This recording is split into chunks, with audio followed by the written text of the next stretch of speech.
초등학교 아이들의 독해력은 어휘에서부터 시작을 합니다. 어휘만 제대로 알아도요, 글의 내용과 의미를 빠르고 정확하게 파악할 수가 있는데요. 그렇다면 이 어휘라는 것은 어떻게 향상시킬 수가 있을까요?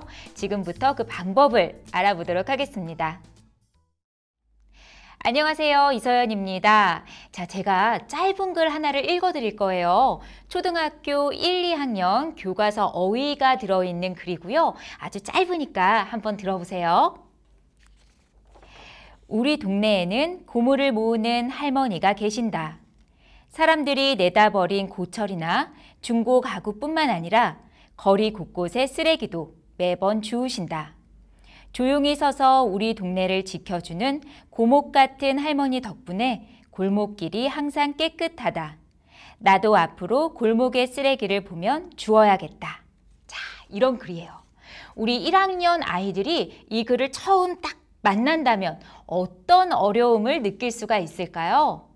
바로 모르는 어휘에 대한 어려움이겠죠. 제가 읽어드린 이 글에서는요, 고물, 고철, 중고, 고목과 같은 단어들에 대해서 궁금증을 느낄 수가 있겠네요. 그런데요, 이 단어들은 모두 한자어라는 것을 눈치채셨을까요?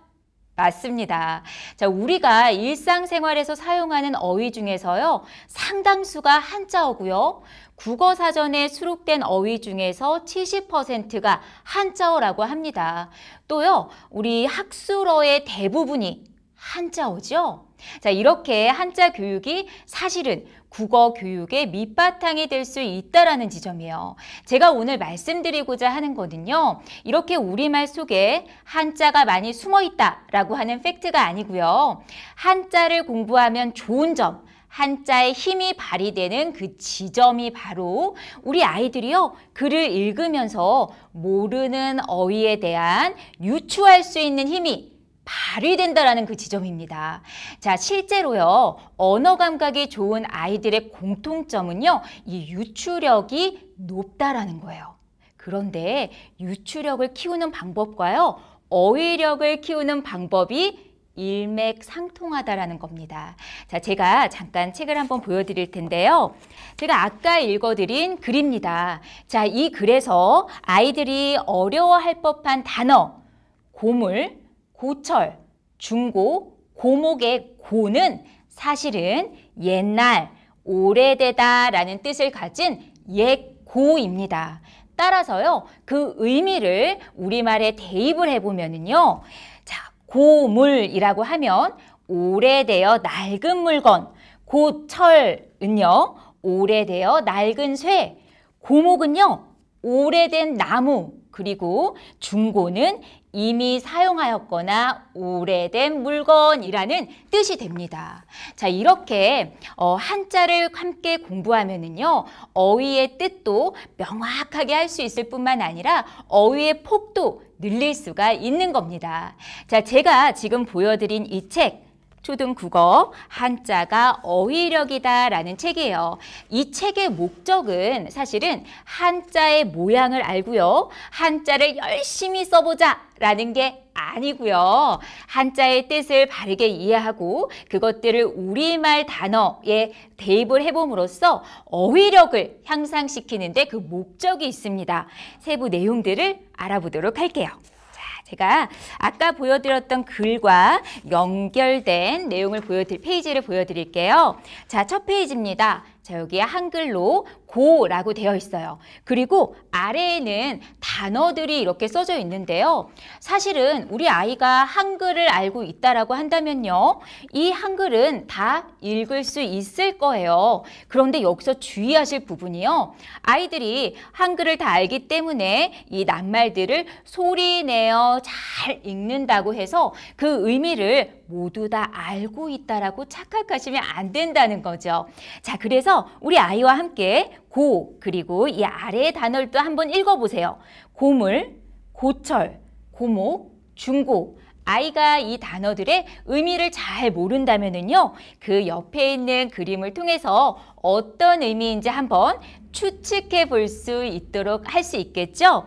자, 그리고 그 옆 페이지로 넘어가게 되면은요, 고물, 고철, 고목, 중고의 공통된 글자, 고를 한번 찾아보고요. 이 고가 결국에는 공통된 한자로 되어 있고 사실 이 단어들은 모두 공통된 어떠한 의미가 내포되어 있구나라는 것을 아이들이 특별한 지도가 없이도 스스로 깨달을 수가 있는 거죠.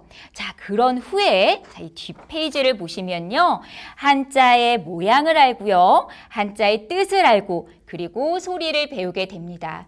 특히나 한자 모양 같은 경우는요. 아이들이 어려워할 수 있어요. 그런데 여기에 보시면 이렇게 재미있는 일러스트로 좀 시각적인 각인 효과를 두었고요. 이 아래에 보면은요. 쉽고 재미있는 설명을 통해서 더더욱 기억을 상기시킬 수 있도록 되어 있습니다.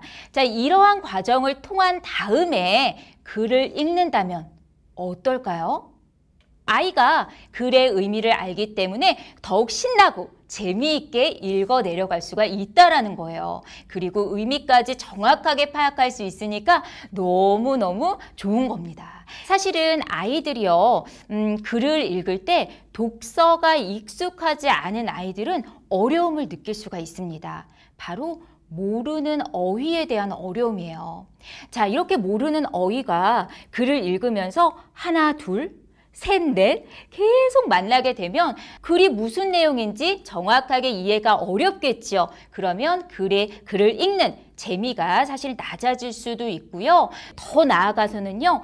책을 읽는 행위 자체를 어려워하고 싫어할 수도 있다라는 거예요. 그런데 한자를 함께 공부하게 되면은요. 아이가 글을 읽어가면서 모르는 단어를 만나더라도 유추해보는 시도를 할 수 있다라는 거죠. 그 지점이 정말 중요한 거고요. 이것이 바로 아이가 책을 읽어 나아가는, 독서를 해 나아가는 그러한 힘이 될 수 있다라는 지점입니다.